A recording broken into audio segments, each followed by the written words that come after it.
Hello दोस्तों, कैसे हैं आप सब लोग। दोस्तों देखिए, आपने इस वीडियो पे क्लिक किया है, सर्च करते करते आए हैं, ढूंढते ढूंढते आए हैं, तो कृपया 5 मिनट दें। इसका मतलब आप संज्ञा के बारे में कुछ ना कुछ जानना चाहते होंगे। वो सारी चीज़ें इसमें बताऊंगा जो आपके अंदर डाउट है। मुझे पता है कि आपके अंदर कौन कौन सी चीज़ों के लेके डाउट होता है, ठीक है। तो बस वीडियो पे बने रहिए, कम से कम मुझे 5 मिनट भाई दें, तब तो मैं समझा पाऊँगा कि मैं कुछ बताना चाह रहा हूँ आपको। अगर आप अभी से जाने वाले हैं भाई तो क्या कर सकते हैं, लेकिन जो भी लोग आए हैं, जो भी लोग वीडियो पे क्लिक किए हैं, कृपया थोड़ा सा समय दें। अगर आपको समझ में ना आए तो आप जा सकते हैं भाई, ठीक है। मैंने शुरू में ही आपसे साफ साफ तौर पे कह दिया, ठीक है। तो संज्ञा पढ़ेंगे, जैसा कि आप लोग जानते हैं, थंबनेल में लिखा है संज्ञा, और इसी को देख के आपने वीडियो पे क्लिक किया है। बहुत बहुत धन्यवाद कि आपने मौका दिया, ठीक है। तो मौका दिया है तो मेरी बात, एक बात और मान लीजिए, कुछ देर रुके रहिए। देखिए, संज्ञा को पढ़ने से पहले थोड़ा सा बेस समझ लेते हैं। देखिए, रूपांतर के आधार पर शब्दों के भेद कितने होते हैं? 2 होते हैं। यहाँ पे मैं समझाऊंगा, लिखूंगा नहीं। रूपांतर के आधार पर शब्दों के भेद कितने दोस्तों होते हैं? 2 होते हैं। कौन कौन से होते हैं? एक होता है विकारी, एक होता है अविकारी। तो विकारी और अविकारी, विकारी में क्या होता है कि शब्द हम लोग बदल सकते हैं, अविकारी में शब्द बदल नहीं सकते। शब्द में बदलाव नहीं होता है, विकारी में शब्दों में बदलाव होता है। तो विकारी शब्दों के अंतर्गत कौन कौन सी चीज़ें होती हैं? 4 चीज़ें होती हैं: संज्ञा, सर्वनाम, विशेषण और क्रिया, ठीक है। क्रिया विशेषण अविकारी में आता है, ठीक है। तो संज्ञा, सर्वनाम, विशेषण और क्रिया, तो इसी के अंतर्गत दोस्तों हम लोग पढ़ने जा रहे हैं। क्या पढ़ने जा रहे हैं बताइए? संज्ञा पढ़ेंगे हम लोग, ठीक है। धैर्य बना के रखिए, सारी चीज़ें आपकी समझ में आपके आ जाएंगी। दोस्तों, संज्ञा क्या होता है? संज्ञा मतलब क्या है कि विश्व में जितने भी नाम हैं, जिस किसी भी चीज़ के नाम हैं, वो सारी की सारी संज्ञा होती हैं। बस इतना समझो। सभी के नाम बराबर संज्ञा, सभी के नाम बराबर क्या होता है? संज्ञा होता है। सभी के नाम बराबर संज्ञा, चाहे वो किसी भी गुण में हो, किसी भी दशा में हो, किसी भी आकार में हो, किसी भी स्वभाव में हो, दृश्य हो चाहे अदृश्य हो, उनके कुछ ना कुछ नाम जरूर होते हैं और वही नाम कहलाते हैं संज्ञा। मैंने कहा दृश्य और अदृश्य। दरअसल देखिए, समझाने के तौर पे मैं आपको एक बात बता दूं। देखिए, होता क्या है कि दुनिया में 4 चीज़ें विद्यमान हैं, बस उसी पे सब कुछ चलता है। कौन कौन सी हैं? सजीव, वस्तुएं, जगह और भाव। जगह मतलब स्थान। तो ये 4 चीज़ें हैं, बस इसी में सब कुछ घूमता रहता है। तो इन्हीं के जो नाम हैं वही तो संज्ञा हैं। और दृश्य इसमें क्या क्या हो गया भाई? देखिए, सजीव हो गया दृश्य, वस्तु दृश्य है, जगह दृश्य है, लेकिन भाव तो अदृश्य है, भाव तो है अदृश्य। तो भाई संज्ञा की परिभाषा लिख लेते हैं। जो संज्ञा की परिभाषा लिखना जरूरी है, हालांकि आप समझ गए होंगे, लेकिन लिखना जरूरी है। देखो, किसी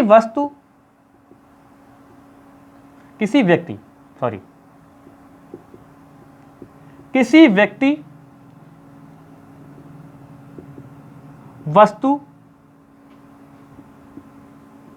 स्थान एवं भाव के नाम को, बस भाव के नाम को संज्ञा कहते हैं। क्या कहते हैं भाई? संज्ञा कहते हैं, संज्ञा कहते हैं। अच्छा, अब यहां से मैं स्टार्ट करूंगा। आपके जो भी डाउट है आपके दिमाग के अंदर, वो सारे डाउट मैं निकालूंगा। देखो, संज्ञा के कितने भेद होते हैं? सबसे बढ़िया क्वेश्चन, संज्ञा के कितने भेद होते हैं? अब यहां पे मैं आपको कुछ समझा दूं। संज्ञा के भेद होते हैं 3। संज्ञा के सामान्य रूप से कितने भेद होते हैं? 5। संज्ञा के सामान्य रूप से या संज्ञा के कुल भेद 5 होते हैं, संज्ञा के भेद 3 होते हैं। ये क्वेश्चन आएगा, आप टिक करके आएंगे, लेकिन ये आपकी किस्मत पर भी डिपेंड करता है कि वहाँ पर आंसर क्या मानते हैं। और ये हिंदी में बहुत ज़्यादा प्रॉब्लम क्रिएट करती है, ये चीज़ें हिंदी में ज़्यादा प्रॉब्लम क्रिएट करती हैं, ठीक है। कुल भेद कितने, उनके अनुसार कितने, इसके अनुसार कितने, ये सब हिंदी में बहुत चलता है। लेकिन जो भी मैं टॉपिक हिंदी में लेके आता हूँ उसमें मैं ये चीज़ अच्छे से डिस्कस कर देता हूँ, ठीक है। अब यहाँ पर एक बात मैं आपको और बताने वाला हूँ जो समझाने के तौर पर है। जैसे कि मैं लिखूं कि संज्ञा के मूल रूप से भेद तो दो हैं। आप कहोगे सर दो कैसे हो गए? तो देखो भाई दो कैसे हुए, देखो एक है यथार्थवाचक, यथार्थवाचक चल ही नहीं रहा, ये तो मार्कर सब मार्कर खराब हो गए, और यह हो भाववाचक, दूसरा है भाववाचक। चलो यार शो कर रहा है, एक बार देख लो भाई, सॉरी इसके लिए एक बार देखना पड़ता है। अच्छा ऐसा करते हैं कि इसको रफ करते हैं, ब्लैक से ही लिखते हैं, नहीं चल रहा है तो क्या किया जाए। अच्छा एक मार्कर और है मेरे पास, देखो यथार्थवाचक, यथार्थवाचक और भाववाचक, ये दो हैं मूल रूप से। यथार्थवाचक को आप क्या कह सकते हैं? यथार्थवाचक को हम लोग कह सकते हैं वास्तविक, मूर्त रूप से, ये अवास्तविक, अमूर्त रूप से। अब इसको हम दृश्य बोल सकते हैं, इसको अदृश्य बोल सकते हैं। अब इसके अंतर्गत देखो क्या क्या आता है भाई, इसके अंतर्गत देख लो, जैसे व्यक्तिवाचक, व्यक्तिवाचक, दूसरा जातिवाचक, तीसरा क्या है? तीसरा है समूहवाचक, समूहवाचक, और चौथा है द्रव्यवाचक। द्रव्यवाचक है ये, द्रव्यवाचक, और इधर खाली भाववाचक, भाववाचक। ये सभी क्या हैं? ये सभी दृश्य हैं, और ये क्या है? ये अदृश्य है। ठीक है। अच्छा पहली बात तो हमें यह पता होना चाहिए कि संज्ञा में कितने भेद हो, सभी भेदों के नाम पता होना चाहिए दोस्तों, क्योंकि होता क्या है कि क्वेश्चन यही बन जाता है कि इसमें से कौन संज्ञा का भेद नहीं है। बहुत ही बेसिक चीज़ों से क्वेश्चन बनता है जहाँ पर हम लोग गलत कर देते हैं। तो ये बात हमको पता होनी चाहिए कि व्यक्तिवाचक जो है संज्ञा है, जातिवाचक संज्ञा होती है, और समूहवाचक संज्ञा, ये सर्वनाम नहीं होते। इतना क्योंकि ये आपको लग रहा होगा ईजी, लेकिन कभी कभी कंफ्यूज करता है दोस्तों। तो आपको ये बात पहली बात ध्यान रखनी है कि व्यक्तिवाचक, जातिवाचक, समूहवाचक, द्रव्यवाचक, ये सब क्या है? ये सब क्या है? संज्ञा है। ठीक है, संज्ञा याद रखनी है। चलो अब देखो, जो मैंने आपसे क्वेश्चन बताया कि क्वेश्चन दोस्तों मैंने क्या बताया कि संज्ञा के भेद कितने होते हैं। तो दोस्तों संज्ञा के भेद आपको लिखने हैं 3। अब संज्ञा के भेद 3 जो होते हैं वो कौन कौन से होते हैं ये देख लो। अब लिखने की जरूरत नहीं है, यहीं पर टिक कर देता हूँ। व्यक्तिवाचक, जातिवाचक और ये भाववाचक, ऐसे लिख लो। व्यक्तिवाचक, व्यक्तिवाचक, जातिवाचक और भाववाचक, ये संज्ञा, ये जो है संज्ञा के भेद हैं। ये क्या है दोस्तों? संज्ञा के भेद हैं। अब आप लोग का क्वेश्चन ये होगा, सर ये समूहवाचक और द्रव्यवाचक कहाँ चलेगी भाई? तो ये जातिवाचक के अंतर्गत आते हैं, ये जातिवाचक के अंतर्गत आते हैं, समझ गए? द्रव्यवाचक और समूहवाचक ये जातिवाचक के अंतर्गत आते हैं, इतना ध्यान रखिएगा। ठीक है। चलो तो अब जब 5 की बात आती है कि संज्ञा के समान रूप से कितने भेद होते हैं, तो 5 होते हैं। संज्ञा के समान रूप से या कुल भेद कितने होते हैं, तो 5 होते हैं, जिसमें से आपको समूहवाचक और द्रव्यवाचक अलग कर देना होता है। आप इसका स्क्रीनशॉट लो, हम लोग देखते हैं आगे। ठीक है, आगे देखते हैं। चलो अब हम लोग क्या करेंगे, पूरा रफ करते हैं, एक एक करके पढ़ते हैं कि व्यक्तिवाचक संज्ञा क्या होती है, जातिवाचक क्या होती है, समूहवाचक, द्रव्यवाचक और भाववाचक क्या होती है। बहुत छोटा सा टॉपिक था, मैंने उठाया क्योंकि इसमें डाउट है लोगों को, तो इसीलिए मैंने उठाया। पुराने वीडियो ऐसा है ना दोस्तों, मैंने हिंदी पूरी समाप्त कर दी है, प्लेलिस्ट बनी हुई है, और वहाँ पर लोग देखते हैं तो सवाल करते हैं, तो मैं क्या करता हूँ कि टॉपिक उठा लेता हूँ पूरा, सभी के काम आ जाएगा। क्योंकि बहुत सारे वीडियो छोटे बोर्ड पर है ना, तो मैं सोचता हूँ कि थोड़ा सा अच्छी सेटअप में आ जाएगा तो लोग अच्छा एंजॉय करेंगे। और क्या, चकाचौंध का ज़माना है आजकल, आप जानते हैं।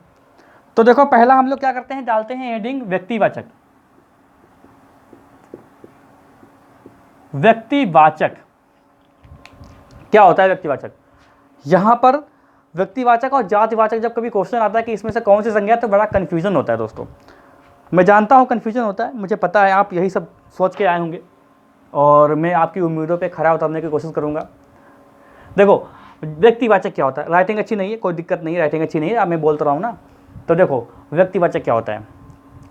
व्यक्तिवाचक दोस्तों ये होता है किसी व्यक्ति, किसी वस्तु, किसी स्थान के निश्चित नाम को व्यक्तिवाचक कहते हैं।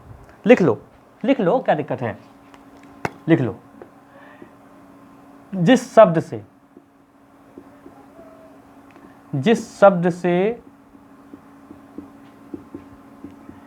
किसी व्यक्ति,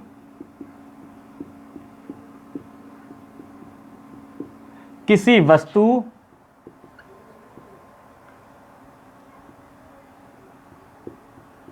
किसी स्थान के निश्चित नाम का बोध हो, स्थान के निश्चित नाम का बोध हो, ये परिभाषा याद रखिएगा, नाम का बोध हो, ठीक है, उससे क्या कहते हैं, व्यक्तिवाचक संज्ञा कहते हैं। हाँ, अच्छा, साथ ही साथ एक और देख लेते हैं, जातिवाचक संज्ञा। ऊपर थोड़ा लिखा जाए, जातिवाचक संज्ञा। कुछ नहीं करना है, बिल्कुल सेम परिभाषा यही रखना है, बस क्या करना है अभी मैं बताता हूं आपको। देखो, जिस शब्द से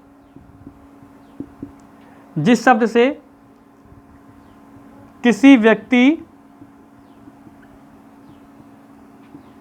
वस्तु, जगह, किसी वस्तु, स्थान लिख लो, स्थान अच्छा लगेगा परिभाषा में, स्थान के समूह, वर्ग, जाति का बोध हो, जाति का बोध हो, ठीक है, तो वहां पर क्या होगा, जातिवाचक संज्ञा होगा। अभी मैं यहां पर समूह और वर्ग को अच्छे से डिफाइन कर दूंगा, क्योंकि ये अभी समूहवाचक में आएगा तो आपको लगेगा सर आपने तो वहां भी लिखा था, कोई दिक्कत नहीं है, मैं समझा दूंगा आपको। देखो, जिस शब्द से किसी व्यक्ति, किसी वस्तु, किसी स्थान के निश्चित नाम का बोध हो तो व्यक्तिवाचक होता है। क्या होता है, व्यक्तिवाचक होता है। देखो, जैसे कि यहाँ पर मैं एक चीज़ लिख दूँ, अरावली। देखो, जैसे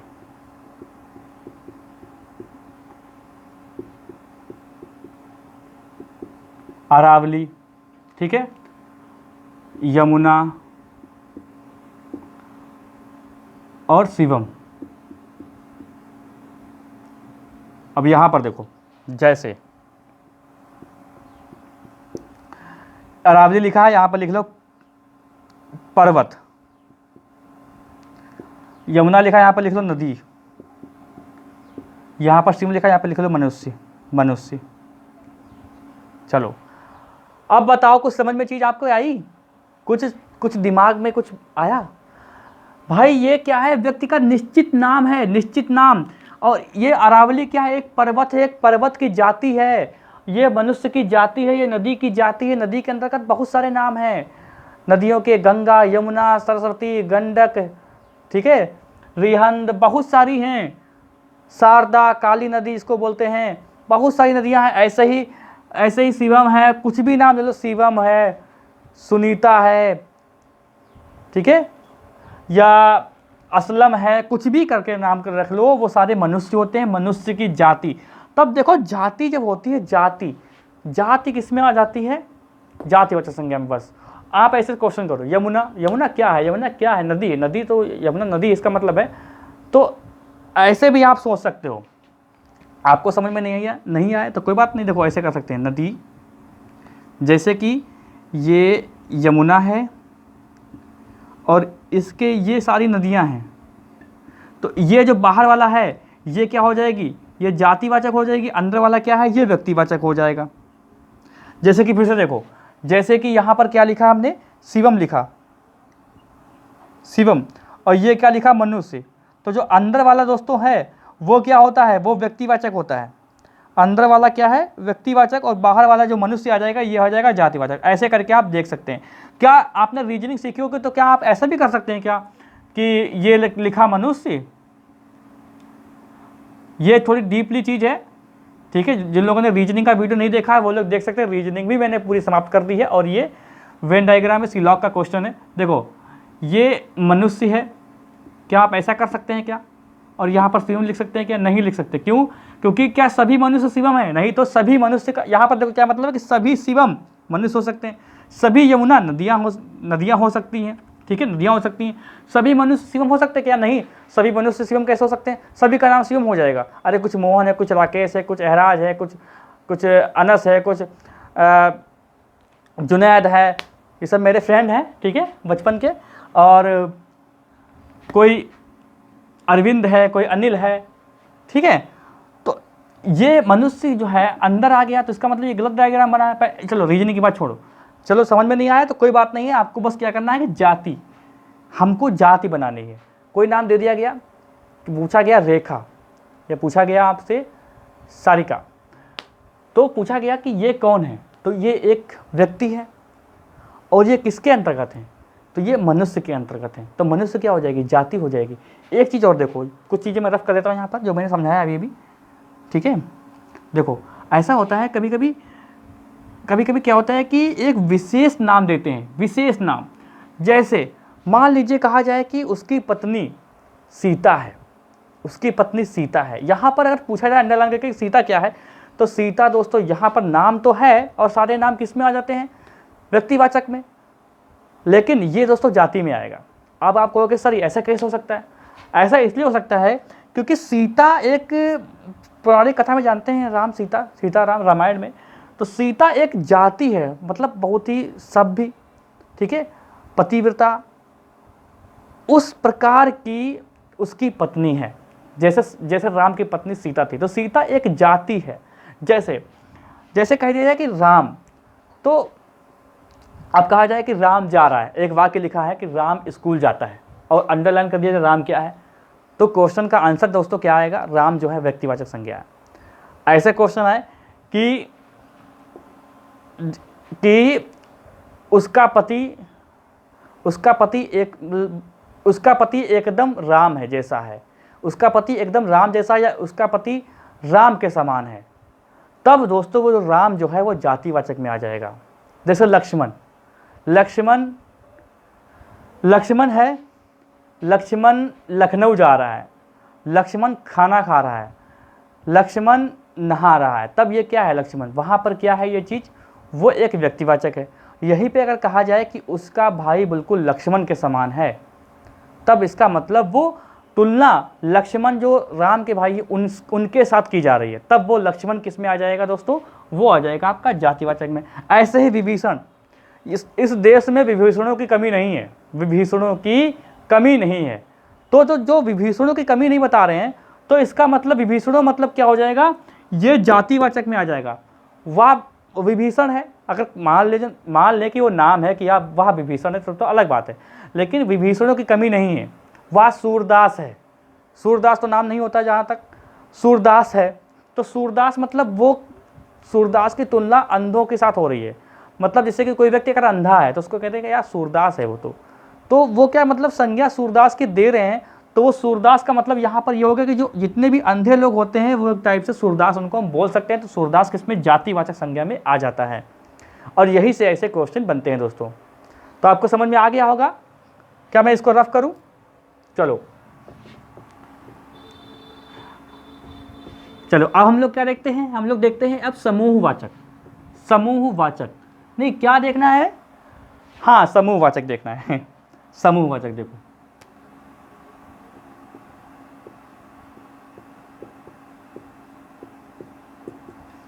जिस शब्द से, भाई बहुत सरल है भाई इसकी परिभाषा देखो, जिस शब्द से किसी व्यक्ति अथवा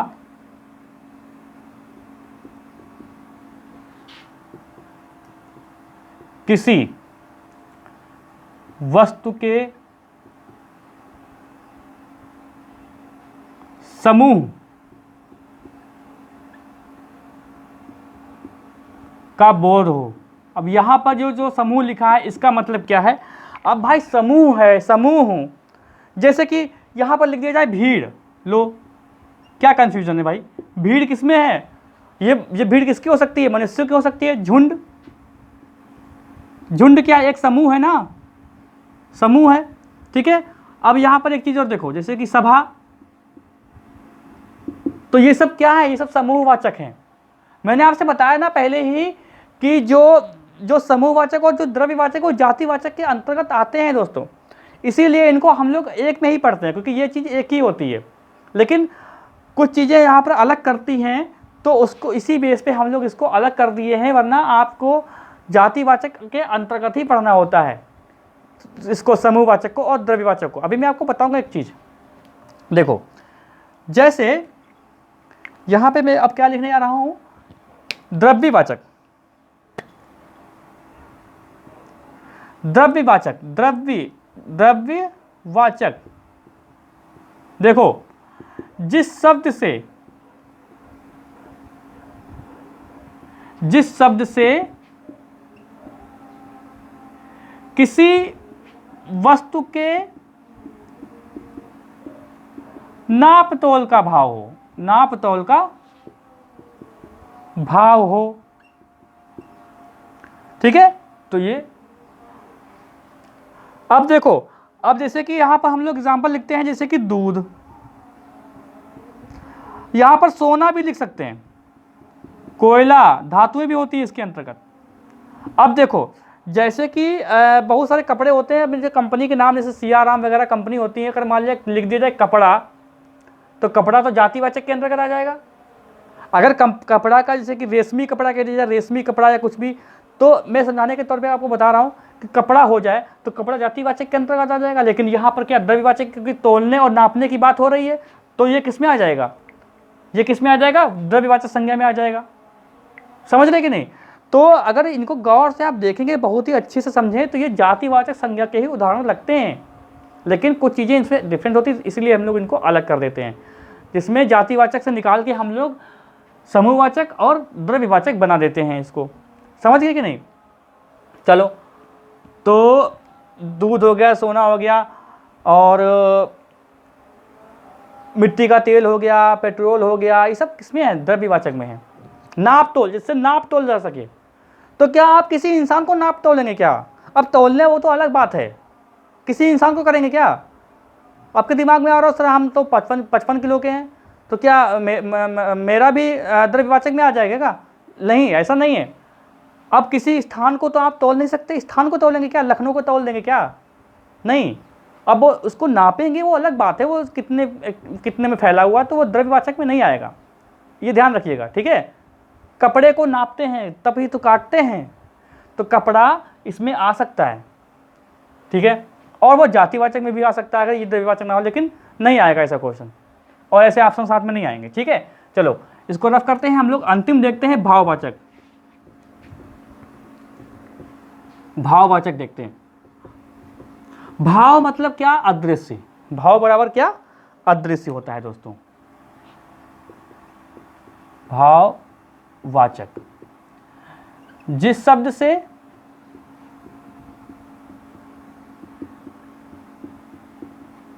किसी व्यक्ति या वस्तु के गुण, ठीक है, दशा, स्वभाव, व्यवहार, और क्या हो सकता है, गुण, दशा, स्वभाव, व्यवहार, और क्या हो सकता है भाई?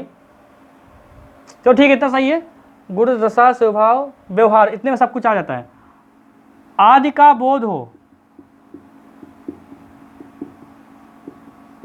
ठीक है, तो भाववाचक संज्ञा होती है। जैसे देखो, जैसे क्रोध, ठीक है, चिंता, चिंता,